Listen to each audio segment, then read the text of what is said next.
Hello everybody, my name is Dee and welcome to Books and Quirks. I didn't get to film last Friday, so I'm going to be filming today rather, and giving you an update on what I've been reading and what I plan to read during this coming Thanksgiving Day weekend. It's going to be a long weekend for me. I get Thursday and Friday off, so yes, lots of turkey, lots of reading, hopefully, and I hope you all have a very happy Thanksgiving if I don't get to say it later. So let me get right into it. So the first book that I finished is The Glass Castle by Jeanette. This was a reread for me. I read it about 10 years ago, and as I started to read it, it kind of all came back to me, and I absolutely love this. This was for Nonfiction November. It is a memoir about the author, Jeanette and her growing up. She grew up in a very unconventional household. She was homeless a lot. You know, they had very little food, and they sort of had, her and her siblings had to sort of raise themselves. And as they grew up, they became very successful, the children, while their parents chose to be homeless in New York City.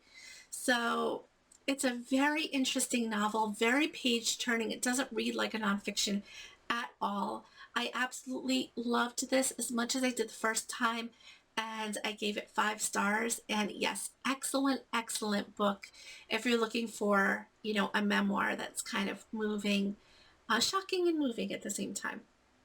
Another book that I finished in the past week is The Institute by Stephen King. This is such an excellent, excellent book. I gave this 5 stars. And if you've watched any of my previous videos, you know how much of a fan I am of Stephen King.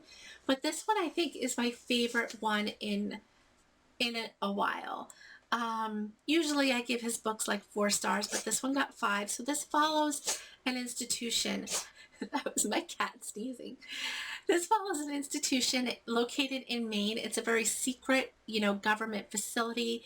And basically they take kids, they kidnap kids that have a marker for some, supernatural ability of telekinesis or telepathy. And they are sort of, brought to this institution. They're subjected to so many tests and things. But this was so good. I mean, it was disturbing in parts, but it was so good because you get to kind of see how good King is at mystery. And, you never really fully get to see behind the curtain until the end. You get little, peeks here and there, little bits of information as you go along, because we're seeing from the perspective of a 12-year-old boy named Luke. So because you're seeing from his perspective, a lot of information is not given to you right away. As later on in the book, you do get some other perspectives, but most of the book, I would say, is from Luke's perspective. And there's something called the front half where all of the children are subjected to tests. And then they go to this place called the back half, which is the back half of the facility.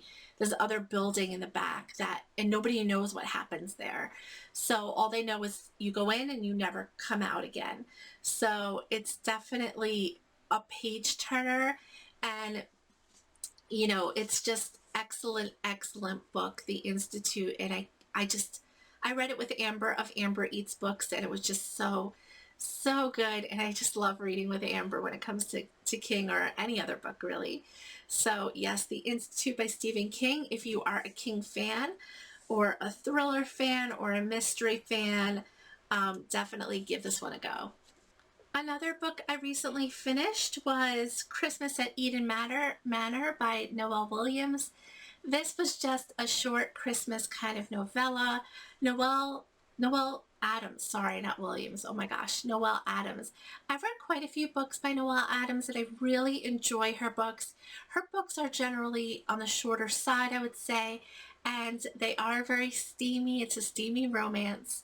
So I just needed kind of a palate cleanser, and I absolutely love Noelle Adams, and I wanted to read kind of a Christmas book to get me in the mood, and this definitely did it. It is just your classic steamy romance, and I read that in one sitting.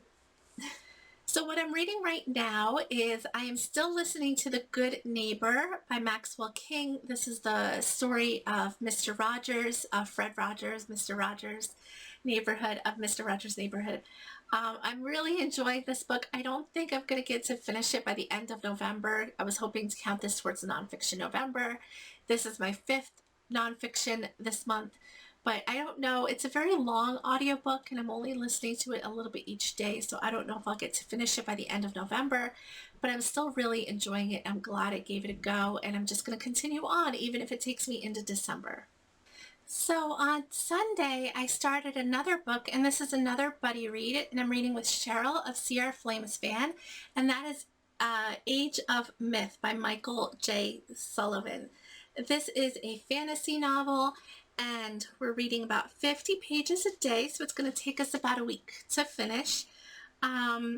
This is really interesting. Now, I'm only in the very beginning of this book, so I can't speak to it a lot.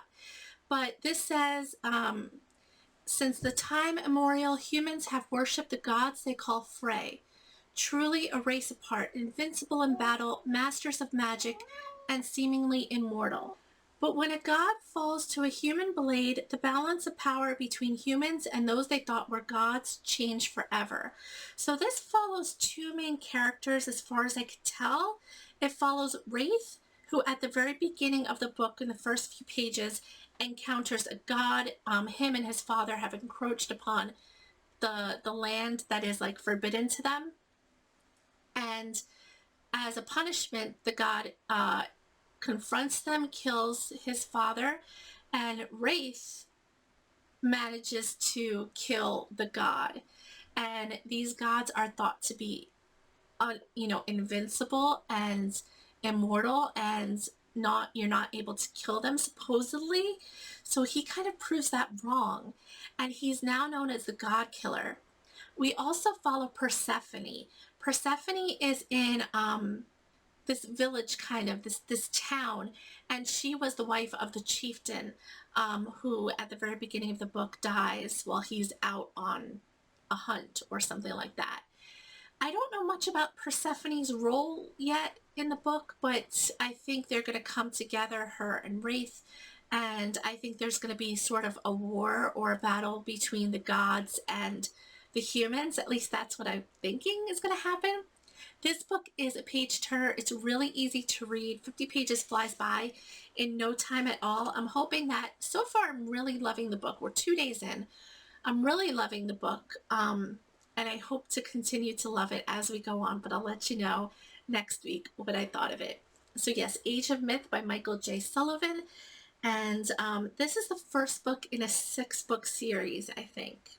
So yeah. And this book is like 400 and some odd pages, 440 pages about. So that is it. That is everything that I finished in the past week, everything that I'm currently reading. And like I said before, I hope you all have a wonderful Thanksgiving, and I will talk to you all very, very soon. Bye.